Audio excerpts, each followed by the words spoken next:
Bonjour, ici Lily pour la Minute Facilitation et aujourd'hui je vous parle d'authenticité.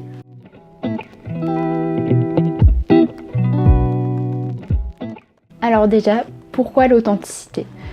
L'authenticité, c'est un sujet qui me tient à cœur et que j'essaye de rendre le plus facile à aborder par mes participants et aussi par les facilitateurs que j'accompagne. L'authenticité, c'est un sujet que j'ai eu l'occasion de traiter récemment en collaborant à un cahier de l'authenticité qui a été coécrit avec l'équipe de The Changemakers. Et pour élaborer ce cahier de l'authenticité, on est allé interviewer des personnes dans le monde professionnel, dans le monde plutôt personnel. On a organisé des ateliers et on a combiné tout ça dans un guide de l'authenticité dans le monde du travail. Et j'avais envie de partager avec vous aujourd'hui les 4 piliers de l'authenticité et comment les appliquer à la facilitation. C'est parti. Pilier numéro 1, se connaître et s'écouter en toute sagesse.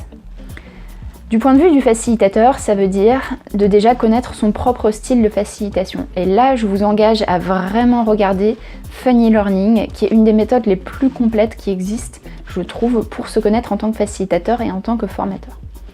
Donc se connaître, est-ce qu'on est un facilitateur plutôt lumineux solaire ? Est-ce qu'on est un facilitateur plutôt rigoureux ? Un facilitateur plutôt dans le leadership ?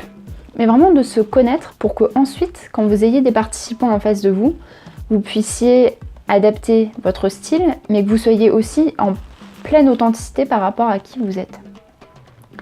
Se connaître, du point de vue des participants, c'est aussi de les amener à réfléchir eux-mêmes au contenu que vous leur proposez. De ne pas arriver avec quelque chose qui est standardisé, mais au contraire de leur permettre de s'approprier ce que vous faites et d'avoir des moments d'introspection où ils vont chacun pouvoir décortiquer comment ils se relient à ce contenu-là.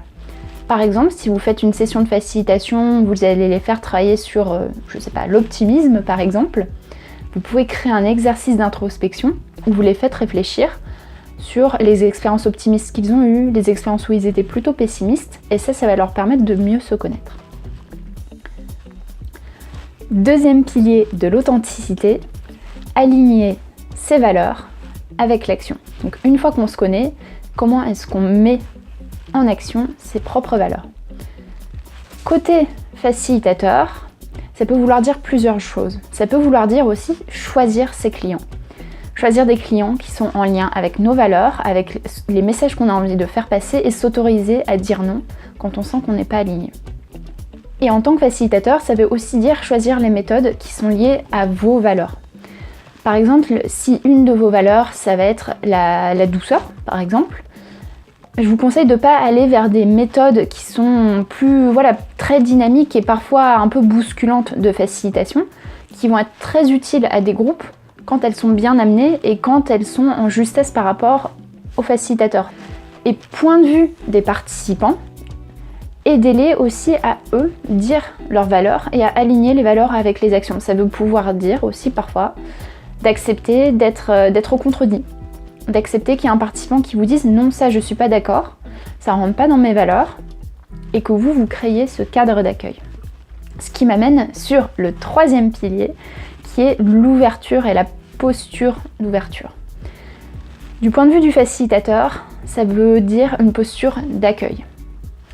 D'accueillir l'authenticité des participants et de, au mieux que vous pouvez, ne pas les juger. Gardez cette posture neutre, comme on en a parlé dans la dernière vidéo, et accueillante de l'authenticité des participants. Et du point de vue des participants, ça veut dire aussi que vous devez pouvoir les autoriser à être authentiques.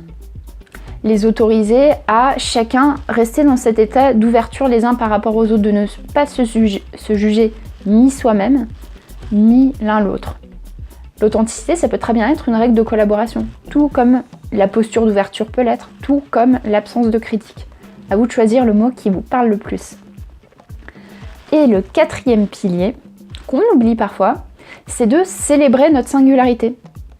Bah oui, on est tous des êtres humains uniques. Il n'y a pas une personne qui ressemble à l'autre, on peut avoir des points communs, mais chacun, nous sommes singuliers.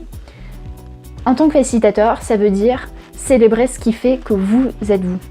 Tout à l'heure, j'ai eu Myriam Adnes, une super facilitatrice qui fait des podcasts en anglais sur la facilitation. Elle m'a posé cette question, qu'est-ce qui fait que tes workshops sont uniques ? je vous repose la question à vous, qu'est-ce qui fait que vos workshops, vos ateliers, vos séminaires, en tant que facilitateur, qu'est-ce qui fait que vous êtes unique et que vous rendez ces ateliers-là uniques? Et du point de vue des participants, aidez-les aussi à célébrer leur singularité. Faites-leur des feedbacks positifs, aidez-les aussi à se faire des feedbacks positifs les uns aux autres, à témoigner de la gratitude, à témoigner de la reconnaissance, pour que chacun ressorte de cet atelier avec plus de compétences, après avoir avancé sur leur projet, mais qui ressortent aussi avec plus d'enthousiasme et plus de motivation, et qui se sont sentis écoutés, respectés et célébrés dans leur singularité. On a parlé des 4 piliers de l'authenticité: se connaître et s'écouter, aligner ses valeurs avec ses actions, adapter une posture d'ouverture et célébrer sa singularité. Maintenant, ça va être à vous de jouer, à vous de diffuser l'authenticité dans vos facilitations. C'était Lily pour la Minute Facilitation, et je ne vous dis pas à vendredi prochain parce que le format va un petit peu changer. À bientôt!